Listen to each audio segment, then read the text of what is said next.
Welcome to the Cookbook, where you'll learn about the real recipes behind building a business. Entrepreneurship doesn't look the same for everyone, and neither does success.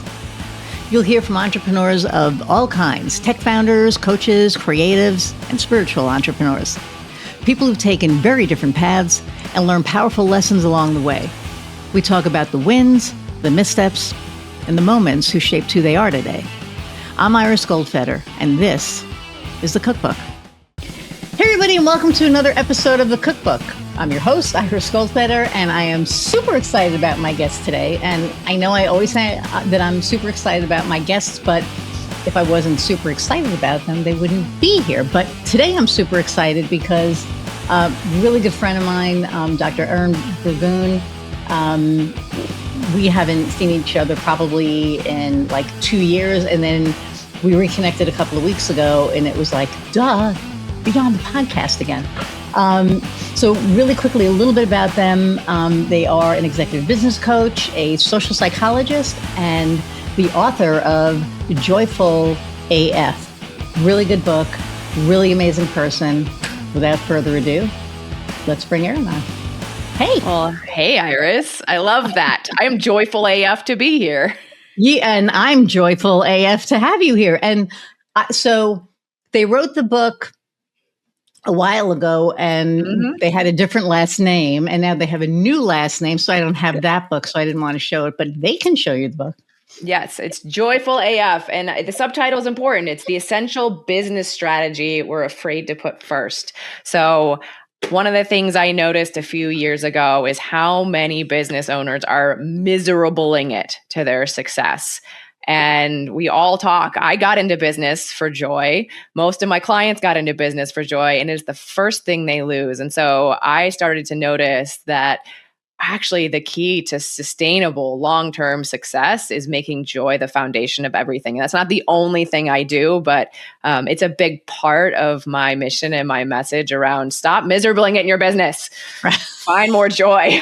And there's actually concrete strategies to figure out like what the hell is joy? That's actually what the fuck is joy. Excuse my language, but that's my how podcast. I talk. Yeah, right. What the fuck is joy? Michelle, take a shot. You haven't heard that in a while. Every time we say fuck, my friend Michelle has a sip of wine or something. I love it. So. Great. So I'm going to say it a lot. How the fuck, what the fuck is joy? Why the fuck do we need it? How the fuck do we lose it so much? And how the fuck do we get more of it? That's the whole book. And we know the answers to all of that. So, here we are. Well, kind exactly. of. But we found joy in our business. Yes. I mean, for me, for sure. And so I'm working with Mara Whitener. She is not a systems. How do I explain her? Oh my God, she's going to beat me with a stick. She's helping assess my business and see where the holes are and all of that stuff, right? Mm-hmm. And she knows me really, really well. So we'll be in a meeting or whatever, and me, I squirrel all the time. Yep. And she'll let me. She's amazing. She'll let me do the thing, and then she'll be like, we're on the clock, and I'm like, sorry, so that gets me back in. But what I realize is that I do love what I do. And I love my business. I don't like running the business sometimes. I think that's where it can be a little bit cumbersome. Mm-hmm. Because it's a lot to it, right? There's a lot, you have to wear a lot of hats for that. But I love what I do. So it just kind of, I think, supersedes everything else. Yeah. Well, I'm same. And I don't love the running of the business part. I love what I do as a coach. I love being one-on-one with people. But one of the things I found is, okay, given there's so many things that don't bring me joy, how do I either get them off my plate, outsource them, right? Or how do I find ways to make them more joyful or just not do them? So I'll give you an example. If you go look for me online, I'm not on the Meta products anymore, and I'm on LinkedIn sporadically because I have not been able to figure out how to find joy in social media. I used to work in social media and I haven't been able to find joy. So rather than gritting my way through it, I had two options. I thought, well, I could outsource that, or I could think about, well, what is my joy, and finding people to work with as clients. And it's not social media, it's in person, it's networking, it's relationships. And so I went, oh, I'm telling myself this story that I have to do this certain way of running a business. So a lot of my message around joy is, what's your way of doing things? Right. Don't do the good business owner thing. Look at the slate of options and find, even in the things you don't find a lot of joy in, how can you make them more joyful? Yeah, I love that a lot. And so this is really funny. And I did my LinkedIn post on this today. Over the weekend, I found this old newspaper. Do I have it here? Oh, I should get it. From when I became the new advertising rep for this newspaper, right, in 2007. And it's a picture of me and, at the time, my puppy Gabby and her little, Batman Halloween costume. Mm-hmm. And really great picture. But inside there was an article. And in the article, I was interviewed. And what struck me was everything I said then is what I do now. Right? I love helping businesses grow. I don't sell people anything they don't need. Like, if it's not going to move the needle, I'm not going to sell it. And it was such not just an aha, but it felt so amazing to look at that and realize that that's never changed. In 20 years, I still look at things the same. The only thing that's changed are the platforms that I do it on, but everything else is the same. And it was really cool. Like, the first thing was integrity. Yeah. And so it was just this really cool thing. And I kind of feel like I've always loved what I do. I haven't always loved who I did it for. Mm-hmm. Right. And the running the business part, but I love what I do. And that's just something that's been continuous throughout my, career. Yeah. Well, and I think that is cool. It's cool. And it's cool to see the through line too. Because I think one thing also I see with a lot of business owners is, things pivot because the economy needs to pivot, or the market needs to pivot, or, I've worked with lots of different clients over the years, and I've had different messages, but then you find the through line and you go, oh, I've always been coaching. Even before I was a coach, I was coaching in the tech world, right? I was coaching as a manager.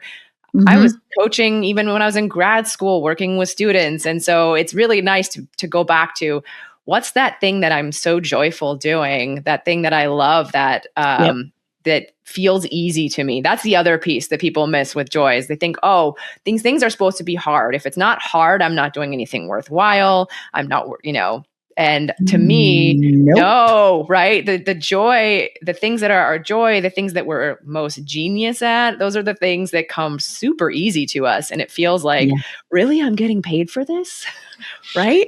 Yes. I have a secret. I'm getting paid for this. It's like, shh, don't tell anybody. Right? And there's that saying, right? If you love what you do, you'll never work a day in your life. It's true. And it is true. I mean, I see, it's funny because when I first take a client on, most of the time that I take them on, they're at their wit's end. They've, because they've tried doing the thing themselves, or they're not growing, or they're not, whatever.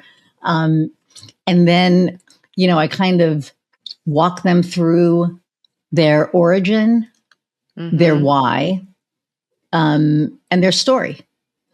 And the one thing that never changes is the origin. The origin, when I do my presentation, I have Supergirl, because of course I do. But I have Supergirl, and then Cara Danvers. And it's like, Supergirl, that's the origin. That's Kara Zor-El. She was born on Krypton, right? That is never going to change. Cara Danvers landed on Earth, and her story and journey changed, and is evolving, and her why changes. I think our whys change. I mean, I know for me, mine did, right? And I think that when people, come to me and I ask that question, they're like, why did I start this? Mm. And I'm like, where do you want to be in 5 years? Mm-hmm. Where do you want you to be? Where do you want your business to be? Like, what does 5 years look like? And, sometimes they haven't thought of it, which blows my mind.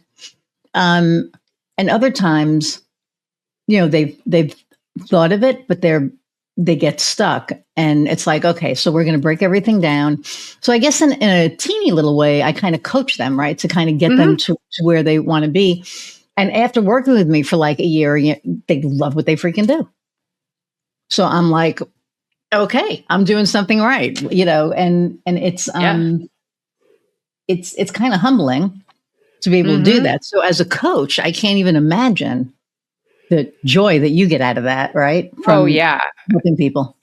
Well, and what I love is there's layers to it, right? So I get to actually see the impact that my clients can make. And I typically work with people who already have an articulated mission, that's something that's really near and dear to them.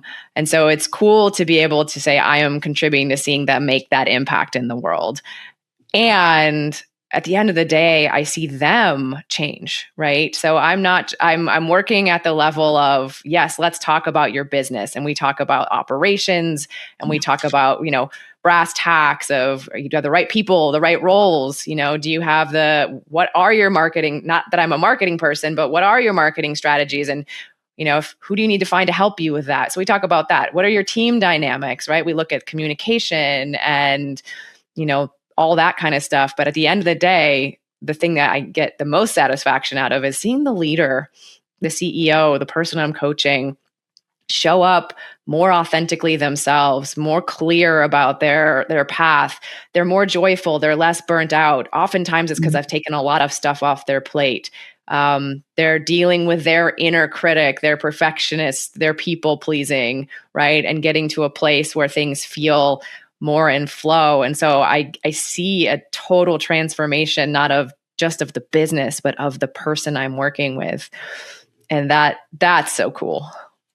I love that. And I think what I love about that is as a leader. So I told you I was working with Mara, and, I've been managing my freaking business. I haven't been leading. And I've recently started leading because she's kind of guided me to, toward that. Holy shit. Yeah. What a difference. Like, what a complete, like, not suggesting things, just saying this is how it is.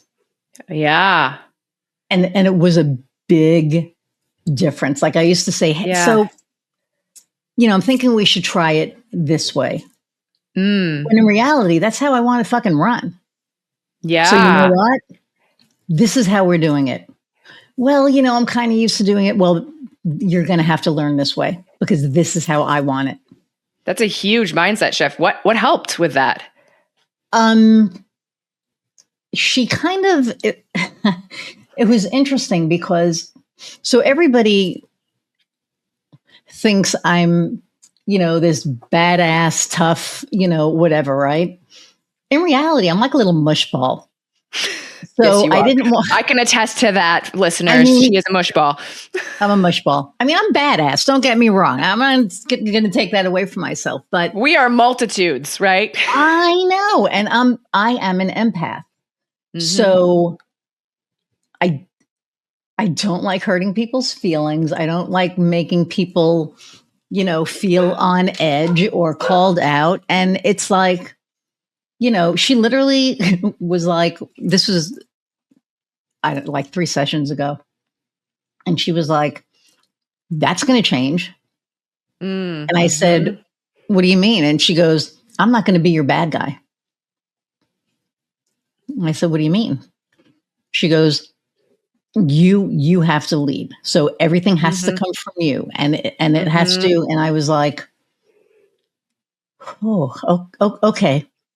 Like it really, like I had to, take a step back. And I remember, I went to bed well, I didn't sleep that night really too well because I was thinking about it in my head. And I went to bed and I was like, what does this look like? Like, do I come and just say, like, how do I do this, A, without being a dick, right? And B, but still getting the point across. And so we were all in a meeting, and I said, okay. I said, so things are going to change. You know, I'm stepping out of the managing you all mode, and I'm going to start leading. And the first thing is that this is how this is going to get done. And so right away, somebody, you know, said, yeah, but it's easier when I do it this way. And we've been doing it this way. And I said, that's changing. So, you know, I'm going to send an email out with the new way that things are going to go. And that's what we're going to do. And if you don't feel like you can do it, that's a different conversation. Yeah. And the words were coming out of my mouth, and I was almost like, you want to run away. Just said, Who's that? Who's that? But when the meeting was over, I looked at the dogs and I was like, hell yeah, I just did that, right? Like it felt so good. And so now, you know, the last few weeks, it's been like, okay, this has been running like this. I don't like this. Yeah. So we're going to change this. Yeah. And so I'm making this like list of, you know, and I had a meeting, you know, today, and same person, you know, we really should do it this way. And I was like, no. I appreciate your input, but we've been doing it that way and it's not working. So now we're going to do it this way. Yeah.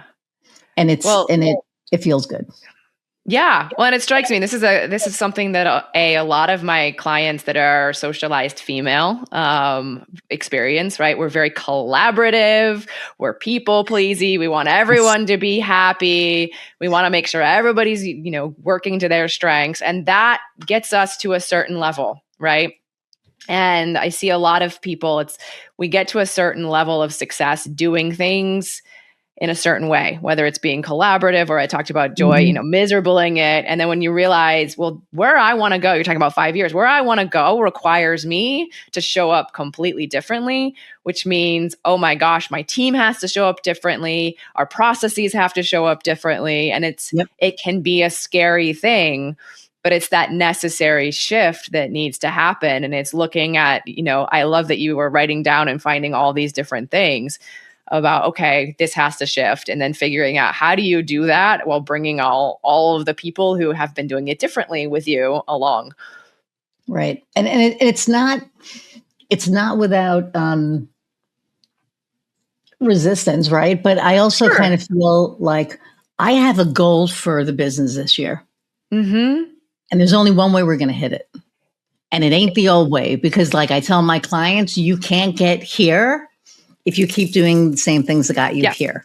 Yeah. You have to do different things. I love that phrase. What got you here won't get you there. And it won't. It's so true. And what's hard for so many people is that we have seen that success, right? So our brains think, well, but it's worked so far, you know, why would I change this? Why would this winning strategy of mine be, you know, detrimental? And so it really does, you said there's resistance. It really does take some courage, which is actually a fundamental ingredient of joy, but it takes some courage and some curiosity to see what are the ways to do it. And, you know, being willing to take it one step at a time. You don't wake up the next morning and say, okay, I've done things, you know, this direction, my whole business. Now we're going this direction. It's like, okay, we've been going this way. Okay, we're going to start going this way, and then we're going to go this way. And, you know, it's like you start edging towards that new way of operating.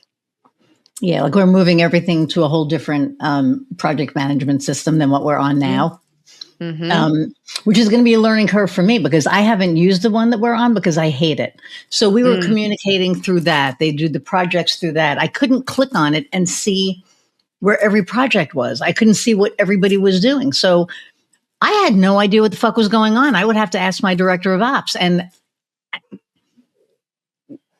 how the hell does she know more about my business than I do? Right? So that right there was changing. Like that right there was, I mean, I knew where things were, but I couldn't, if I'm like, hey, where is this today? I couldn't like click on just one little click and then see everything. I had to like try to figure shit out, or, you know, send her a text and be like, you know, what's going on with this, and this. And I think that was the wake up call for me, which was why I brought Mara in, was because I was like, no, this isn't good. And clearly I don't know how to get out of it myself. So I'm going to bring somebody in who knows me, right? Like I didn't want to work with a stranger. I've known Mara for 3 years now. We also knew we were going to end up working together at some point, just didn't know what capacity. I was like, hey, let's have a conversation. But I think the other part of that is realizing it, being able to see it, because a lot of people don't see it. And I think for me, I'm very much, I take action. If I see something, I don't just sit there and go, oh, gee, what am I going to do? It's like, oh, fuck, this is broken. I need to fix it. Yeah. Well, and I see what a lot of misguided things of what needs to be fixed. So I know some businesses who they're aware that, this next level of their mission is, not going to work with the current ways of working, right? But they think, oh, I need to bring in an operational consultant. It's all about how we do our SOPs. It's how we, who's in the right roles. And they'll bring in someone to do what's called the an entrepreneur operating system, which is a, really wonderful method. EOS, I know, I've heard of that. I love EOS. And I use EOS principles in my work because some of it's great. It really does help reorient the operations. But oftentimes I have to, lovingly tap them on the shoulder and say, that's all well and good. But for you, Iris, right? If you hadn't thought that you need to change your mindset and to be a more leader, you can change all the operations all you want. It's not going to actually make a difference if you don't make that shift to leadership. And I've had some clients recently where they are so giving and loving, and they work so in depth with their clients. They want to scale their business and have more clients. And I'm like, the amount of time that you overgive to your clients, it's wonderful how much you overgive to your clients. And this next level is going to require you to have better boundaries. You're going to have an understanding of who I say no to, what I say no to. And that's not just a checklist. That is an internal process of understanding, oh, I have this tendency to want to caretake, to overgive. How do I pull back and still feel good about the way I serve my clients while not overextending myself so that we can serve more people? Right. Yeah. And I mean, Kofi is like in the background, but he can tell you, he's like, oh my God, like, what are you doing? And I'm like, I know, I want to help. And he's like, you got to stop that. And now I have. And so now when I bring somebody new on, the boundaries are set right away, period. Yeah. It's like, you can get hold of me Monday through Friday at 5:00. If it's after 5, it's only because something's on fire. If nothing is on fire, it can wait until Monday. And if it's, and you can reach, my assistant or, whatever, if it's that, but I'm trying to really pull myself out. I mean, I know I'm not right now going to fully be out. In order for me to be fully out, I'm going to have my proprietary framework and all that. And I know that, right? And that's not a right now thing. A right now thing is being able to take a step back and do the sales and do the thing. Because for me, like you said, right, it's all about relationships. So I don't work with any joy. It's about doing the things that you find joy in too, right? And that's where I find joy. Yeah. And so many of the business owners are wrapped up in doing all the things. So part of my job is to say, how do we have you step back? And as you know, so this is also great because you know where you want to go. And so you know that there's a shift for you to be able to step back long term. I have some clients who are so unwilling to step back that if they died tomorrow, the business would die.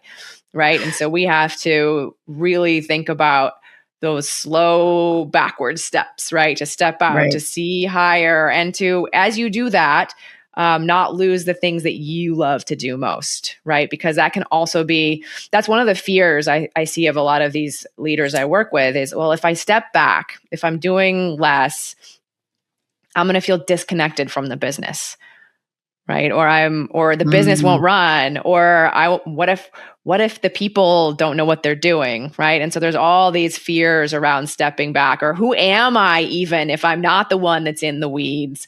So it's a really fun game to be like, okay, well, you see where you have to step back. So how do we have you do that in a way that's emotionally settling for you, and also keeps you in the joy of the work you love most, because they're, different CEOs might have different ideas. I had a client a while back who still wanted to be the face of the business and still wanted to be all the social media, even though she was going to hire a team of, I think her team's probably 20 people at this point.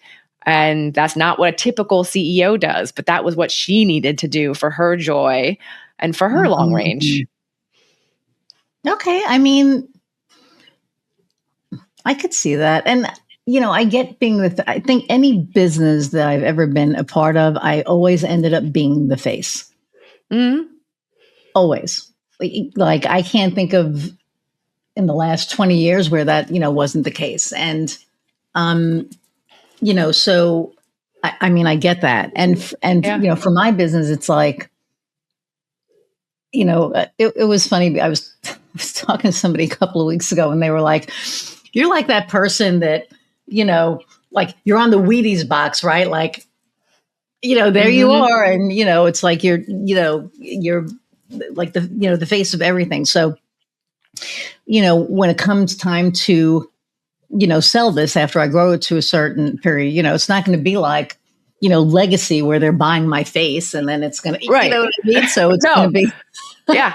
I have the same thing with, some of my clients, and some of them literally the business name is their name, or they inherited it from a husband or whatever. And so that's also a piece of, to what extent some businesses, it makes sense, right? One of my clients, that one I was just talking about, it really made sense for her to still be the face of the business because of the nature of the business she was doing. And others, it doesn't make so much sense. That there's elements to it, yes, and not elements. And so, yeah, what does it do for the identity of you? What does it do for the identity of the business if you step slowly away from being that face? I know. I'll let you know. Like thinking about that just made me go, but I know that, a lot of the people that I work with, so I have like 2 businesses that I'm working with that are legacy businesses, right? Like they got it from their family and now they're, going to have it for their family. And so it's going to be in the family for generations.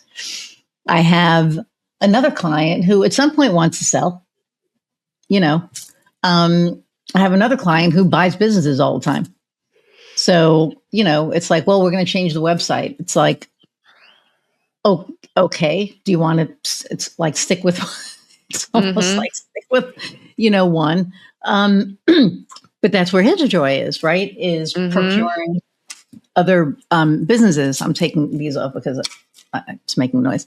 And so, when I look at them, it makes me look at myself too. Because, this was never going to be a legacy business. I don't have kids.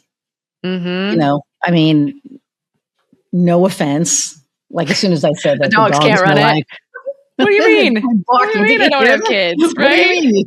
I'm sorry. I have fur kids, but you can't run the business yet. Who knows? Maybe they'll get a translator and they can. But right now, AI is coming along fast. You never know. Oh my God, Sib. It's ridiculous. It's ridiculous. So I switched from ChatGPT to Claude for obvious reasons. And oh my God, Claude kicks its ass. Kicks its ass. So I had to write a proposal. It was like a really fucking big proposal. And I was like, okay. And I dropped the proposal in. And I did this with Chat 2 weeks ago with a different proposal. But I dropped it into Claude and I was like, okay, just pull out. I said, pull out like the financial pieces and put it in the order that you think that it needs to be in, because here is my proposal template. And I put my proposal template in Claude. It spit it out. Yeah. It was done. It's pretty amazing. I just moved to Claude too, and I'm figuring out where it is and isn't. Oh, no, there's like, I haven't found a thing it can't do yet. And I was like, so it kicks out this full proposal, branding it with the client's branding, right? I'm like, getting this. It was crazy. And I was like, I didn't ask you to, do that yet. And it said, it was like, well, I know you didn't ask me, but I kind of knew that this is where we were headed. So I figured I would give you an example of what it could look like. Mm-hmm. What the fuck? Yeah. Oh, my team doesn't do that. You know what I mean? I was like, oh my God. My team's going to do that now though. Yeah. Because I never even thought of that. I never thought of like I don't know, just like an example of what it could look like. It was just, it was really weird. So I was like, okay, so I took notes. So when we meet next week, it's going to be like, oh, okay, this is how I need you to start thinking, because this is how Claude thinks. Because I'm never going to replace a person with, I'm just not going to, right? Because to me, it's like, and I did a post about this on LinkedIn, AI, I truly believe that it will never be able to replace humans because it doesn't have the grit. Correct. So I read that somewhere, right? And what it means by the grit is it doesn't have the lived experience. It doesn't have your journey behind it. So when you write something, right, you write with like this certain panache, this certain, I don't say emotion, but help me out here. What's the word I'm looking for? Like, I mean, it's an energy, it's a tone, it's right. All of that. And it doesn't have it. No, and it doesn't have it. And a lot of people are replacing their social media posts with AI posts, and it doesn't have it. Nope. AI can't tell stories. It can't talk about as you talk about lived experience. It has a hard time thinking outside of the box. It can think outside of the box in certain ways, but you're right. Like that. Yep. So 100%. Yeah. So it's an interesting companion, and I'm certainly working with one of my clients is a solopreneur, and AI is the best way for her to scale herself right now. And it's going to be soon enough a what got you here won't get you there problem. She's going to need to actually not have the AI, but she'll actually need to have the human. So it's an interesting reverse problem, right? Where I think a lot of people are thinking about, oh yeah, where can I, there's all this fear, right? Of where can I replace AI or replace humans with AI? And I'm actually working with someone where I can see that the future is that the AI is great for now, and she'll eventually need to replace the AI with humans. Right. And I think that's going to be, I think when it comes to machinery and stuff like that, it's already happening, right? There's also, there's already robots and, whatever. But I remember when it first came out, every marketer that I knew freaked out. Yeah. Freaked out. They were like, oh my God, and I went, no, it's not a replacement. It's an enhancement. I'm doing a presentation, on,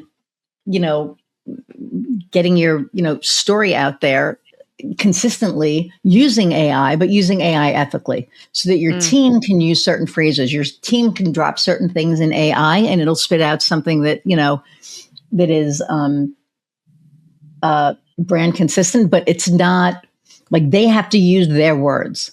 So there's going to be like one phrase that's going to go across the entire organization that, they're going to, that'll be their through line basically, but they have to write it. So when I write something, I write it and then I drop it into AI. It's like, fix my grammar. That's it. But it's me. And that's it. And so I'm trying to explain to them that, you can use AI, but you have to use it ethically.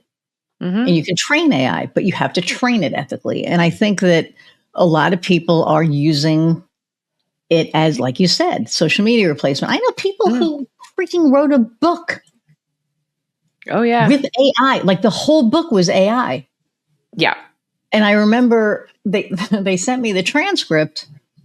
And, she said, hey, can you read this? And I was like 5 pages in.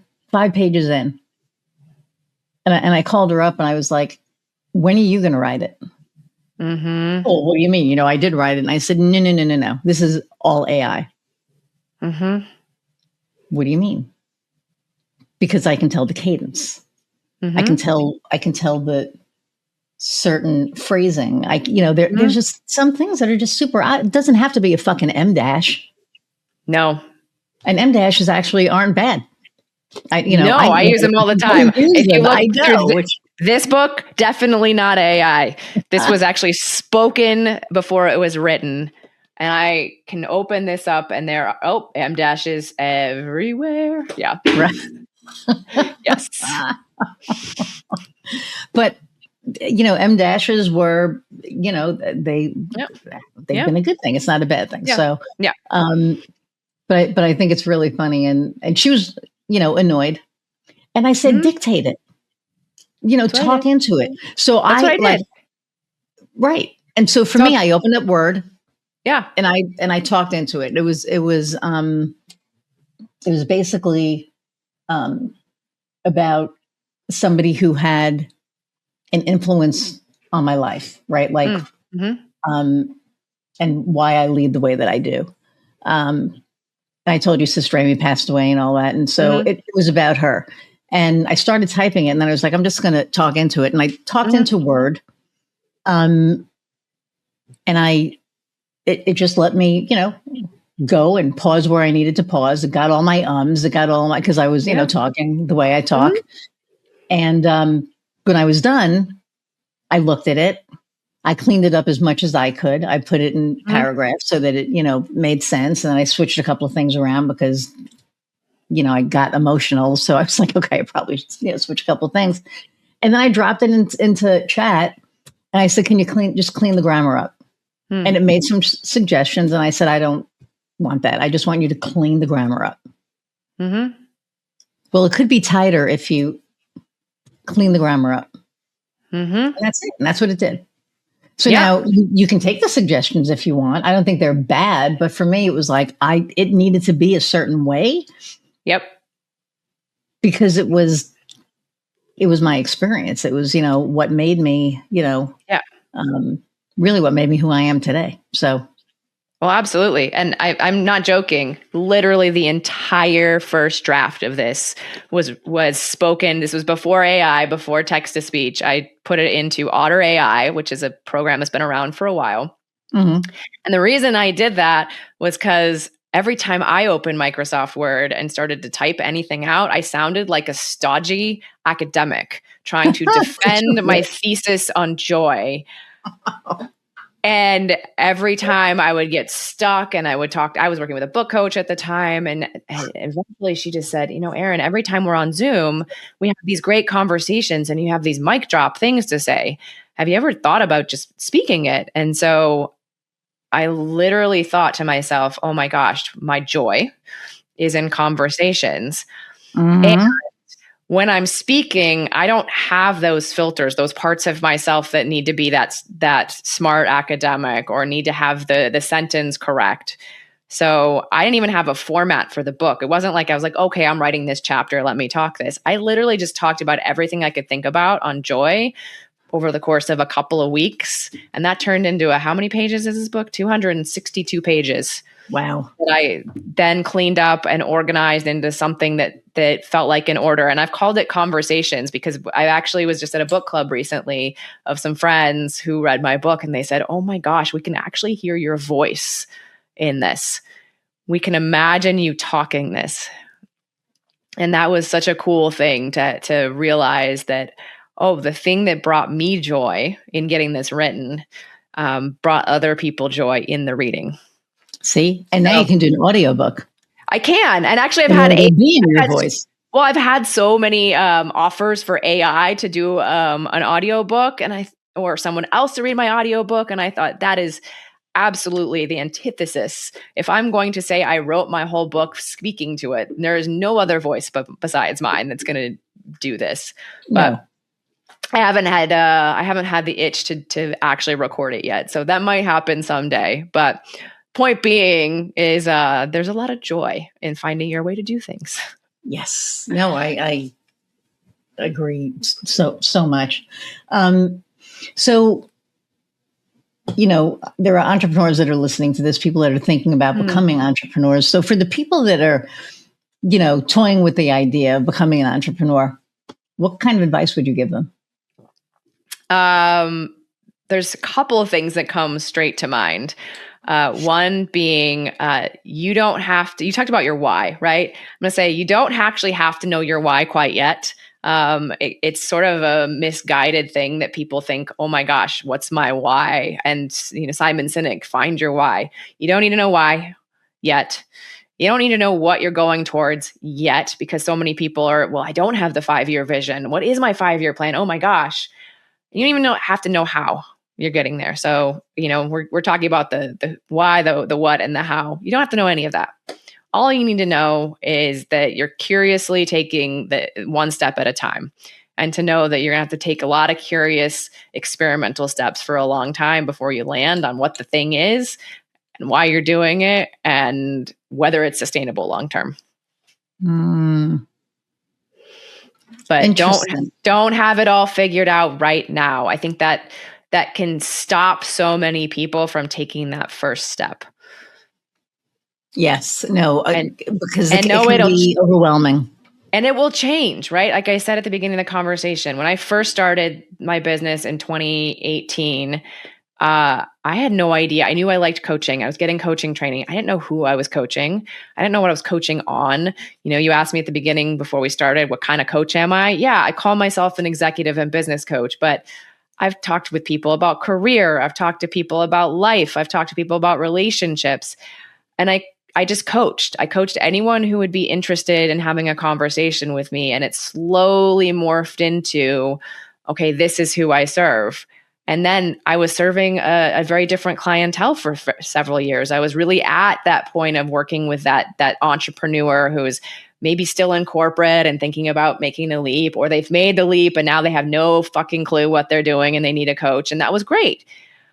But now, several years later, my joy has switched, right? And I am now finding myself really loving working with that successful, seasoned entrepreneur who's hitting that space of, okay, there's more here. What got me here is not getting me there. And now what do I do? And I've expanded beyond just the coaching to now I do the operations work, and I do workshops on communication and emotional intelligence. And I wouldn't have never been able to predict that when I started the business in 2018. I just took the next curious step and let it all come. And then when it changed, I didn't resist the change.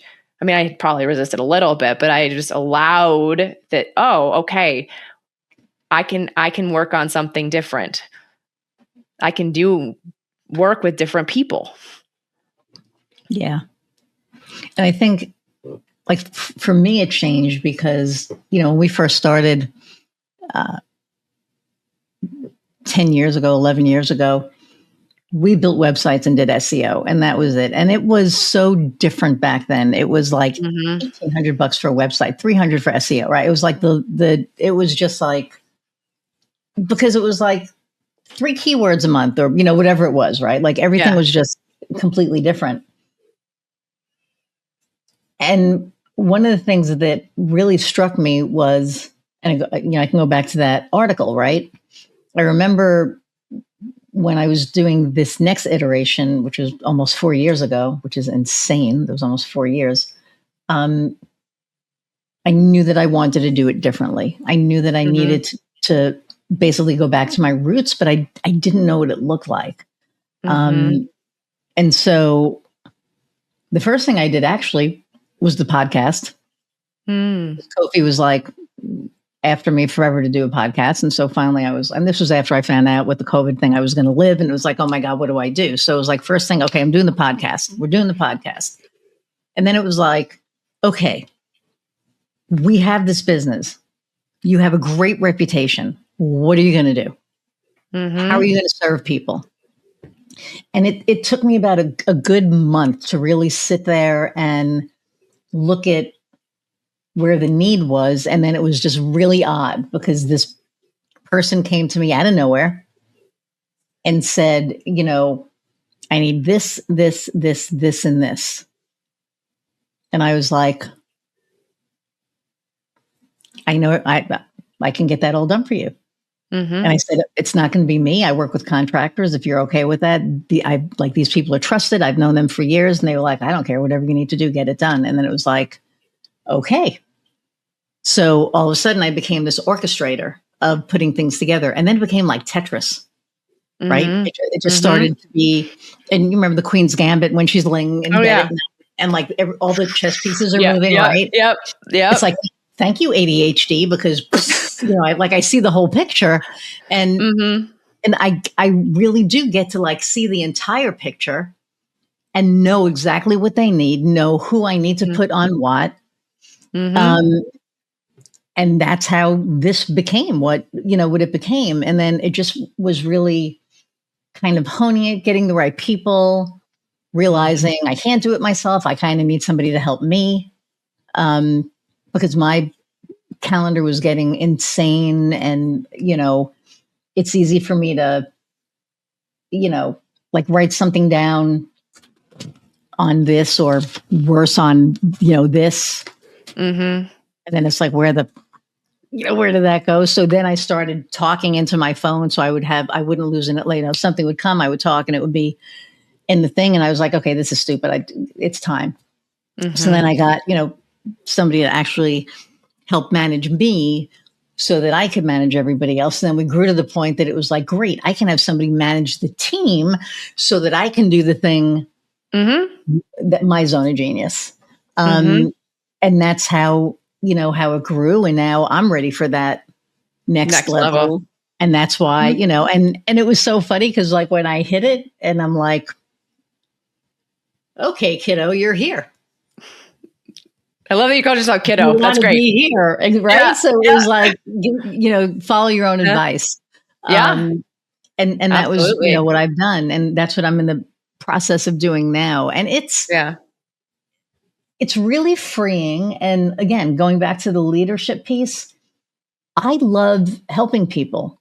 So if I can help people grow, never mind just businesses grow, but if I can help people grow right into this next thing, it's like, whoo, how freaking cool is that? So absolutely. So it's like, leading and, being whatever. Look, sometimes you have to be tough, but if people really want to grow and they want to learn, then they need to listen and not get defensive and, take it in and say, okay, I'm going to do this so that I can, level up. And I think that, that's what I'm supposed to do. Is, yes, help businesses grow, but also, help team members hone their skills so they can get better and they can, thrive. And so it's just evolved into this really cool thing. So I freaking love what I do. I can tell, obviously. I know. And of course, that's what I'm here to do, is help people grow, right? Is help the people I'm coaching one-on-one grow, but help them also grow their people and help the teams grow, help the mission grow. Like, it's all about growth for me. And I had a client the other day who, she's been working with me for a little while, and it's not all my doing, but she said she had this realization that, for a long time, she had this huge mission ahead of her and that she's felt behind. And she's a little bit older. She's in her 60s. And the other day she said, she's a little bit older, but not old, right? Like, but she's thinking about like what she has time left for. And the other day she said, you know what? I can die tomorrow. Someone can hit me with a bus and I can be satisfied with what I've done.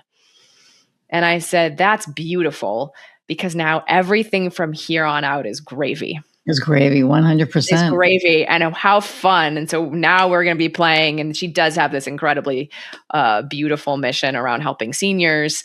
I'm just so excited to see what she can create from that space, from that. I love what I do. I've grown tremendously, and now I can grow in a joyful way because I'm not trying to beat myself up about how far behind I am. Yeah. Yeah. And I think that's a real thing. We sit there and we go, I do the same thing, but I feel like I have like a lot of time left. But, it's like I'm in my mid 60s, and I'm figuring maybe 6 more years, right? I'll work for 6 more years. I'll have this, and then I'll, consult, because Yeah. I don't think I can ever not work. Like, I just don't know. I don't know. And maybe at some point, I can, but when I think of not doing the thing, I don't like it. Yeah. But what's You know? great is that you can make that choice. You can make the choice Yes. to work on your own terms, because you are, unlike some of the people I work with, right? You are already thinking about what is that succession, whether it's a legacy or selling the business, right? You're already putting the things into place so Mm-hmm. that Iris Goldfeder does not have to be in the business, and Iris Goldfeder can be as long as she wants to be, and then can go off and do whatever work later, and the business still exists in somebody else's hands. Yeah, which is crazy to think about that. But, and I look at you and I see how, you've grown. Mm-hmm. I mean, from when we first met. I'm like Ivy. I grow whether or not I'm intending to do it. So I tell people, it's better to be intentional, because Ivy can go into very strange places. You're not wrong. Right? So, but I know that that's how I am. So I am very intentional, and I'm always doing my own work on this as well. Yeah. My mindset, my leadership, my joy. I know.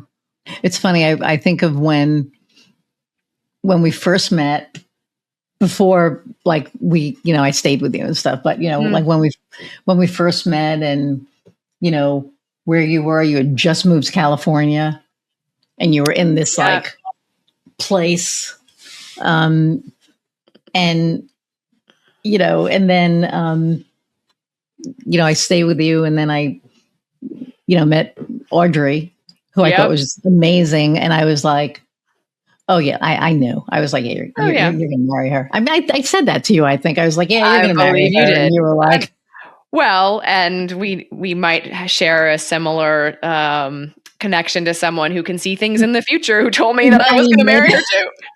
So, well, he's actually going to be on with Kofi and me.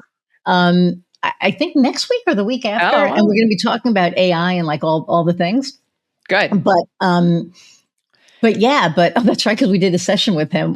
Well, even before that, you had referred me, and I was not. Was particularly woo woo, but I found that more so. But one of the first things he said is that I was around the time that I met Audrey, that I was going to meet somebody, and he pulled a tarot card that had a ring on it, and I was like, oh, yep. And it turns out he was right. So yep.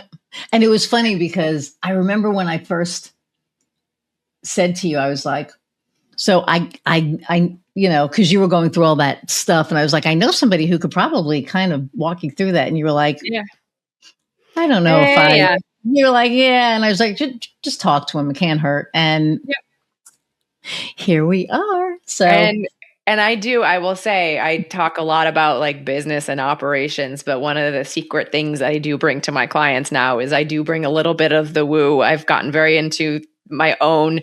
Nate taught me how to read tarot, and I do astrology, and I bring business sense, I bring psychology, and I bring a little bit of out there spiritual stuff to my work. And even though people who aren't very spiritual find, at least when I pull a tarot card and I show it to them, they can make sense out of it in a way that is resonant for them. So it's a fun way to work with my clients.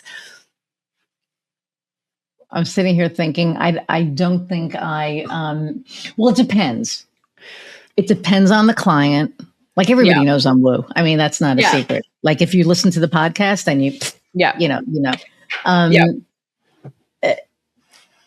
and I think that there are certain people that I bring that piece into, and then there are others that I'll mention it. Mm-hmm. And it's like, you're either, and then what I'm finding though, is that a lot of them are already woo.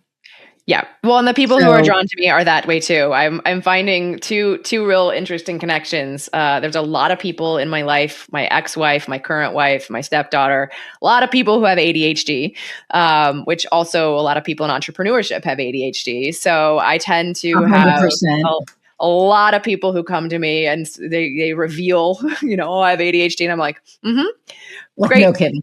I know how to work. I know how to work with that, which is wonderful. And then I find that even if I'm not talking about the spiritual side of things, that I find that people who are drawn to me have that, right? And it makes sense because I'm also, again, working with a lot of people who have a deep sense of purpose and mission. They're not necessarily the people who are just, how do I make as much money as possible? These are people who, even if they're in a money-making business, can really articulate like, well, I'm here to make sure that everybody can, provide the retirement that they want for their kids, or I'm here to serve an underserved population of people in the accounting world, people who would be scared to walk in and see a white man as their tax accountant, or I'm here because, seniors, there's a lot of seniors who are getting older and there are not enough resources for the kids taking care of them, right? Yep. There's all these like people who have missions. And so when I realize that these people who are very mission centered, typically they tend to also have a little bit of a woo bend and get real excited when I show them that you can't see on my camera right now, but over on this side, I have a pile of tarot cards. Different decks for different things. Different things. That's so funny. Yeah. And I just, I just started learning how to do tarot. But I have all my candles, my little, thing. I still do my oracle cards. I do, that stuff. Tarot, I haven't really, I'll do like a little because I don't really, I don't know. I think I just need to work with it more because I haven't really, I know a guy who, maybe who teaches it very well, and he teaches it from a pretty great perspective. Yeah, I know, me too. And I actually bought his first deck, which was tarot, and then I bought his second deck. His oracle cards, the whales. Yep. Yeah. Oh, they're freaking gorgeous. I mean, that's awesome. Anyway. Enough about Nate. Nate, we love you. You'll be on the podcast soon. But I just wanted to say. On. It was funny. He was on, I want to say 2 years ago. I think when we first met, 3 years ago. It might have been the first season I had him on. And I wasn't sure, how it would go or whatever. But at the end of the day, he's an entrepreneur. Of course. I mean, he's woo and he's a, whatever. I think that's actually a wonderful thing, right? Because there are so many different ways to be an entrepreneur. And I imagine there are a lot of other people out there who would love to know, how does somebody who is doing tarot or mediumship, how do they grow a business? 100%. Right? So it makes a lot of sense. And I would imagine, if this is true for you, because it's true for me and a lot of clients, is that your audience already is receptive to that, right? They wouldn't be following. They wouldn't be following Iris if they didn't already have that, right? And so it makes sense to me that he would be, he's an entrepreneur, and everybody's got to figure out how to take their gift and make money, right? Yeah, and it's funny because when he and I first started working together, he was doing okay, and then he just blew up. Well, see, he's booked 2 months out, and that is the testament to what you were asking about before, right? Is telling new entrepreneurs, right? He looks like an overnight success. I follow Nate on YouTube. He's got all these followers, and it's wonderful to see him blow up. And it took years. It took years. And I don't know that he could have predicted in the future that he was going to have this YouTube channel and have all these connections, right? He just did the thing he loved, one step at a time.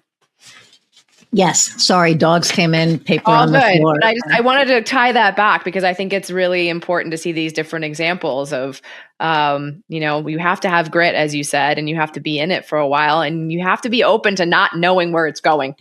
Yes. 100%, right?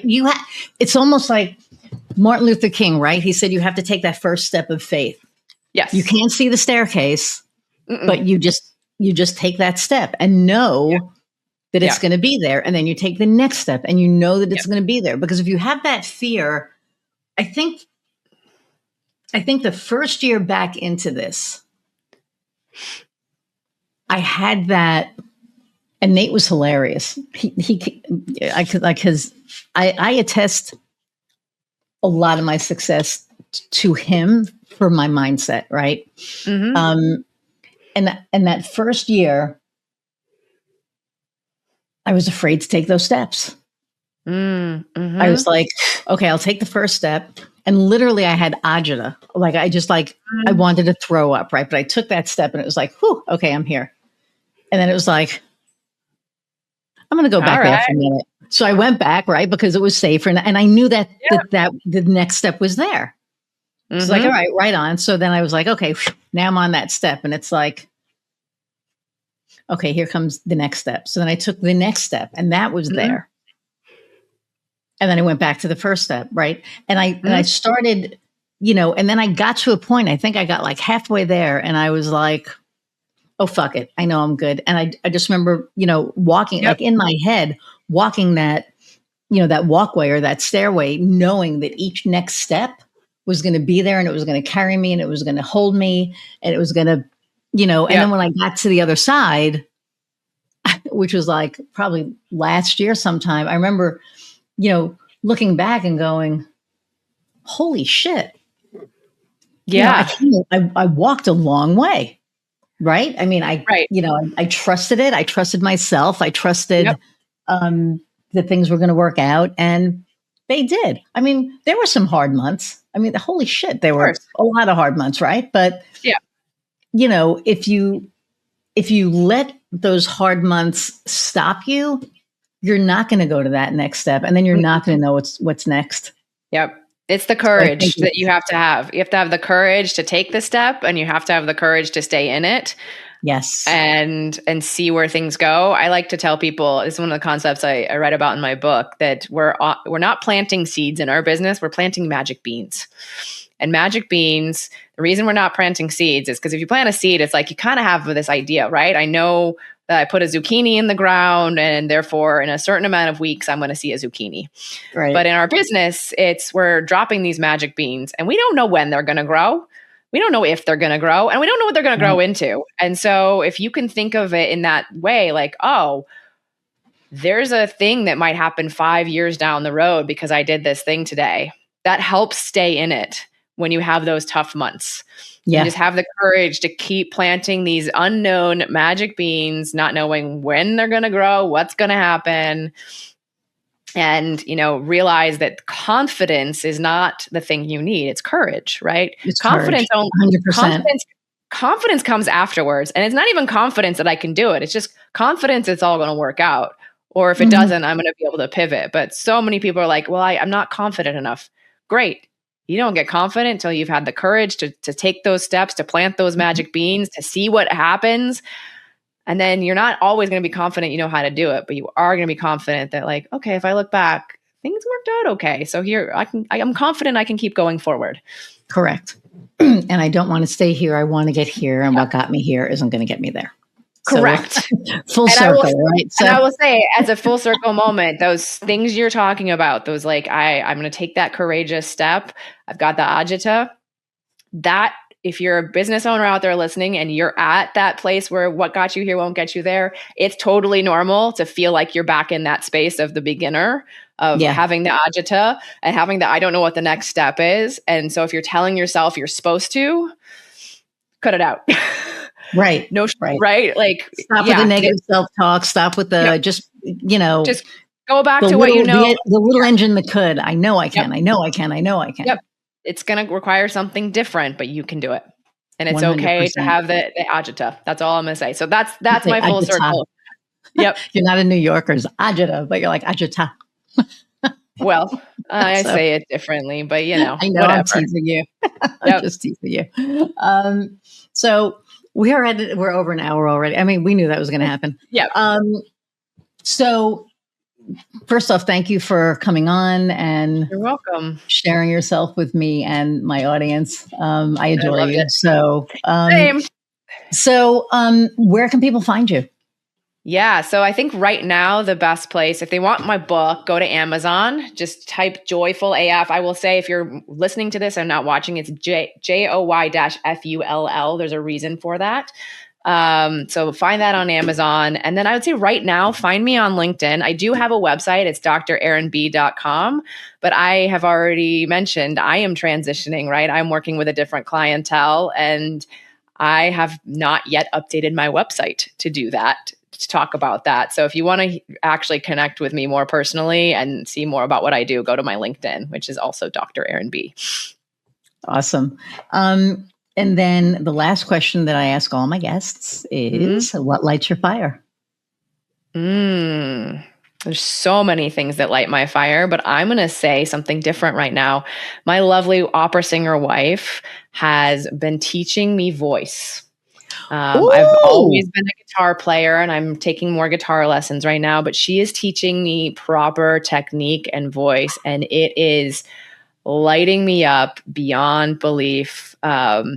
You never know what you didn't know about your voice until you have a professional singer teaching you those things. And so that is absolutely my current fire.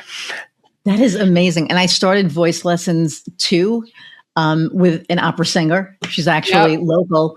And I'm learning all about the anatomy piece of it, not just the voice thing, right? Like how you stand and like the whole... We have to talk about that because it's precise and it's all about relaxation, and it's all about a lot of us are taught to sing with our throat, and it is not actually how you sing. It's what you have to resonate, right? Find where the resonation is, and then it all comes out this way, not. So, oh my God. Anyway, that could be a whole nother podcast. So it's lighting my fire. All right. Awesome. That's amazing. Well, thank you. Thank you so much, Iris. You're welcome. Hang on one second. I'm going to say goodbye and come right back. Thank you all for hanging out an hour plus again. I hope that you found Dr. Erin as amazing as I think they are. They're one of my favorite people. So, and if you need their services, check them out on LinkedIn. And if you just want to, I don't know, check them out on LinkedIn. Thank you again for hanging out. Don't forget to share, like, subscribe. I know I did not say that in the beginning because I was so excited to have Dr. Erin on. So like, share, subscribe. And again, I appreciate you all because I get to do what I love. This is my passion project. So until next time, go out and find what lights your fire. See ya.